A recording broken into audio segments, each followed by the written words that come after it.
আসসালামু আলাইকুম। প্রতিবাদ কণ্ঠ টেলিভিশনের পক্ষ থেকে সবাইকে স্বাগতম। আপনাদের সাথে আছি আমি মফনুর আলম।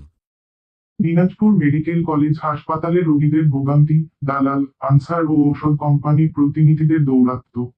দিনাজপুর মেডিকেল কলেজ হাসপাতালে রোগীদের চিকিৎসা সেবা নিতে এসে নানা ভোগান্তির মুখোমুখি হতে হচ্ছে। রোগীদের অভিযোগ, দালাল চক্র, আনসার ও বিভিন্ন ঔষধ কোম্পানির প্রতিনিধিদের অত্যাচারে হাসপাতালের পরিবেশ মারাত্মকভাবে প্রভাবিত হচ্ছে। দালাল চক্রের তৎপরতা, জরুরি বিভাগে রোগীদের ট্রলিতে বা হুইল চেয়ারে বহন করার নামে প্রতিটি সেবার জন্য 100 টাকা পর্যন্ত আদায় করা হচ্ছে।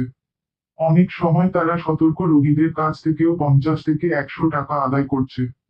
রোগীদের দুর্বলতার সুযোগ নিয়ে এই ধরনের অন্যায় অর্থ আদায় যেন নিয়মিত চিত্র হয়ে দাঁড়িয়েছে।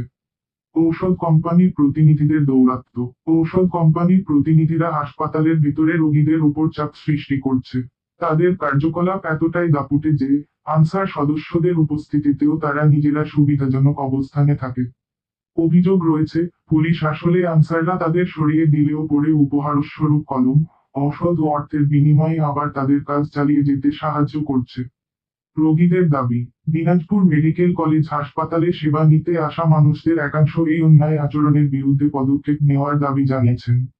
তারা সংশ্লিষ্ট কর্তৃপক্ষের প্রতি এ বিষয়ে কঠোর নজরদারি ও সমাধানের আহ্বান জানাচ্ছেন।